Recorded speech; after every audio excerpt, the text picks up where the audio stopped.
दोस्तों नमस्कार, मैं हूं राजकुमार सिंह। चंपाई सोरेन का साथ झारखंड में बीजेपी का कमल खिला पाएगा या नहीं, यह तो 2024 के आखिर में होने वाले विधानसभा चुनावों के नतीजे ही बताएंगे। लेकिन एक बार फिर साबित हो गया कि नेता अपने स्वार्थ और सत्ता के सिवाय किसी का सगा नहीं होता। कोल्हान के टाइगर कहे जाने वाले चंपाई सोरेन पुराने संघर्षशील नेता हैं और साल 2024 के 8 महीनों में झारखंड ही नहीं, देश ने उनके कई राजनीतिक रंग देख लिए। व्यक्ति केंद्रित क्षेत्रीय दलों में परिवार से बाहर किसी की ताजपोशी की कल्पना नहीं की जाती। फिर भी झारखंड मुक्ति मोर्चा के सर्वे सर्वा शिबू सोरेन के बेटे हेमंत सोरेन ने इसी साल जनवरी के आखिरी दिन मुख्यमंत्री पद से इस्तीफा देकर चंपाई सोरेन को झारखंड का नया मुख्यमंत्री बना दिया था। बेशक इस्तीफा देना हेमंत की मजबूरी थी, लेकिन चंपाई को मुख्यमंत्री बनाना राजनीतिक दूरदर्शिता के साथ ही उदारता भी थी। प्रवर्तन निदेशालय यानी ईडी द्वारा मनी लॉन्ड्रिंग केस में गिरफ्तारी के चलते हेमंत सोरेन ने मुख्यमंत्री पद से इस्तीफा दिया था। बेशक वह अरविंद केजरीवाल की तरह जेल से ही सरकार चलाने की जिद कर सकते थे। पड़ोसी राज्य बिहार में दशकों पुराने लालू राबड़ी यादव प्रकरण से प्रेरणा लेकर अपनी पत्नी कल्पना को मुख्यमंत्री बनाने का विकल्प भी हेमंत के पास था। हेमंत कल्पना को मुख्यमंत्री बनाते तो विरोधियों को लोकसभा चुनाव में उनके विरुद्ध परिवारवाद का मुद्दा मिल जाता। शायद इसलिए भी उन्होंने वरिष्ठ आदिवासी नेता चंपाई सोरेन को उत्तराधिकारी बनाकर विरोधियों की रणनीति नाकाम करते हुए सबको चौंका दिया। हेमंत सोरेन ने शायद बिहार के ही एक और उदाहरण से प्रेरणा ली। जब 2014 के लोकसभा चुनाव में जनता दल यूनाइटेड के खराब प्रदर्शन की जिम्मेदारी नैतिक रूप से लेते हुए मुख्यमंत्री पद छोड़कर नीतीश कुमार ने दलित नेता जीतन राम मांझी को मुख्यमंत्री बना दिया था। पर शायद हेमंत सोरेन उस प्रकरण की अंतिम परिणति से सबक लेना भूल गए। ध्यान रहे कि जब विधानसभा चुनाव से पहले 2015 में नीतीश कुमार ने फिर मुख्यमंत्री बनना चाहा तो मांझी ने इस्तीफा देने से इनकार कर दिया था। तब एक नाटकीय घटनाक्रम में मांझी का इस्तीफा हुआ था और नीतीश कुमार की ताजपोशी।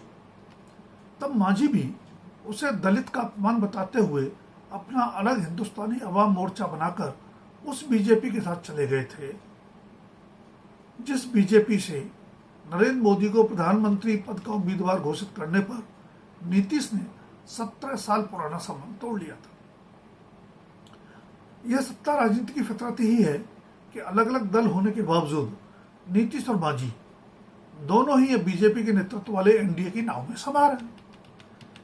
वापस चंपाई सोरेन पर लौटते हैं। जब उन्हें मुख्यमंत्री बनाया गया तो उसे हेमंत सोरेन का राजनीतिक ट्रम्प कार्ड माना गया था। झारखंड के संघर्षशील सम्मानित आदिवासी नेताओं में शुमार चंपाई की ताजपोशी का झारखंड मुक्ति मोर्चा को अप्रैल से जून के बीच हुए 18वीं लोकसभा के चुनावों में लाभ भी मिला। 2019 के लोकसभा चुनाव में 14 में से 11 सीटें जीतने वाली बीजेपी इस बार 8 सीटों पर ही सिमट गई, जबकि आदिवासी बहुल 5 सीटें विपक्षी गठबंधन इंडिया ने जीत ली। 3 सीटें झारखंड मुक्ति मोर्चा ने जीती, जबकि 2 कांग्रेस ने। जाहिर है हेमंत का राजनीतिक दांव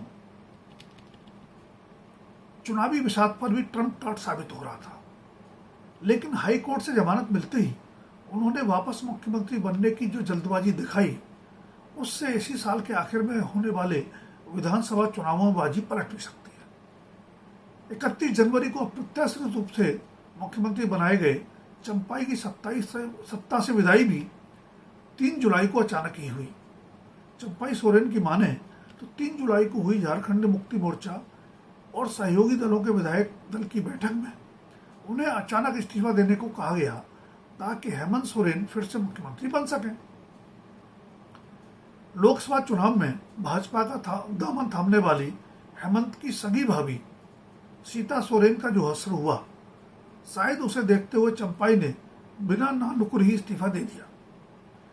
बेशक हेमंत ने उन्हें अपने मंत्रिमंडल में ससम्मान मंत्री भी बनाया, पर एक बार मुख्यमंत्री रहने के बाद मंत्री बनने की पीड़ा चंपाई के अलावा वही लोग समझ सकते हैं जिन्हें इस अनुभव से गुजरना पड़ा है।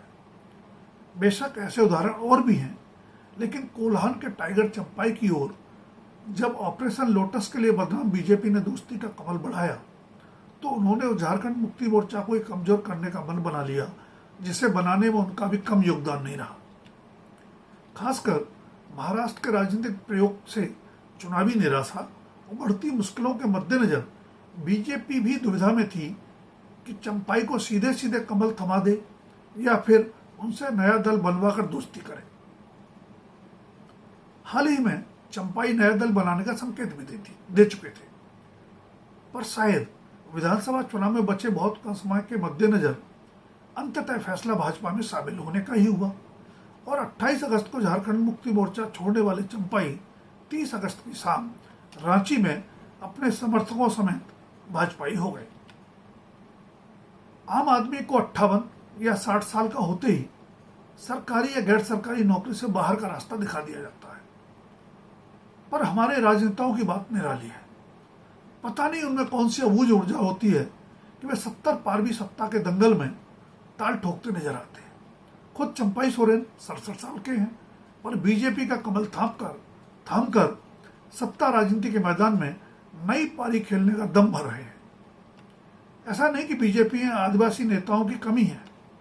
कभी अपनी साफ छवि के लिए जाने जाने वाले बाबूलाल मराठी बहुत पहले बीजेपी में लौट चुके हैं। अर्जुन मुंडा भी झारखंड में बीजेपी सरकार के मुख्यमंत्री रह चुके हैं। अन्य गैर आदिवासी नेताओं के साथ मिलकर ये दोनों जो करिश्मा नहीं कर पाए, वह चंपाई सोरेन कर पाएंगे। निश्चय ये उम्मीद बीजेपी लगा रही होगी। यह देखना दिलचस्प होगा कि चंपाई की भूमिका बीजेपी को मजबूत करने की होगी या झारखंड मुक्ति मोर्चा को कमजोर करने की, क्योंकि चुनावी जंग कई मोर्चों पर लड़ी जाती है। न सिर्फ चंपाई बल्कि बीजेपी भी उनको मुख्यमंत्री पद से हटाए जाने को आदिवासी नेता का अपमान बताते हुए हेमंत सोरेन पर सत्ता की भूख का आरोप लगाएगी। बेशक चंपाई भी बीजेपी की शरण में सत्ता की खातिर ही गए हैं, पर गारंटी नहीं कि सरकार बनने पर उन्हें ही मुख्यमंत्री बनाया जाएगा। जिन शिवराज सिंह चौहान और हेमंत बिस्वा शर्मा की मौजूदगी में चंपाई 30 अगस्त को भाजपाई बन गए, उनमें से चौहान को मध्य प्रदेश विधानसभा चुनाव में प्रचंड बहुमत के बावजूद मुख्यमंत्री नहीं बनाया गया, तो पुराने कांग्रेसी हेमंत बिस्वा शर्मा को असम का मुख्यमंत्री बनने के लिए 5 साल इंतजार करना पड़ा था। चंपाई का क्या होगा, यह तो झारखंड विधानसभा चुनाव परिणाम ही बताएंगे। लेकिन फिलहाल अहम सवाल है कि क्या हेमंत सोरेन ने जनवरी के अपने ट्रम्प कार्ड को ही अब अपने विरुद्ध बड़ा हथियार बनाकर बीजेपी के हाथों में नहीं सौंप दिया है। राजनीतिक समझ कहती है कि अगर चंपाई को ही मुख्यमंत्री रखते हुए हेमंत आक्रामक चुनाव प्रचार का नेतृत्व करते, तो विधानसभा चुनाव परिणाम एक तरफा भी हो सकते थे। तब उनके पास जेल भेजने से उपजी सहानुभूति भी होती और परिवारवाद से बाहर निकलकर एक संघर्षशील आदिवासियों को मुख्यमंत्री बनाने की साहसिक छवि भी। दोस्तों, अगर वीडियो पसंद आए तो लाइक, शेयर और सब्सक्राइब अवश्य करें। धन्यवाद। अभी के लिए इतना ही। जल्द फिर मिलेंगे किसी नए विषय के साथ।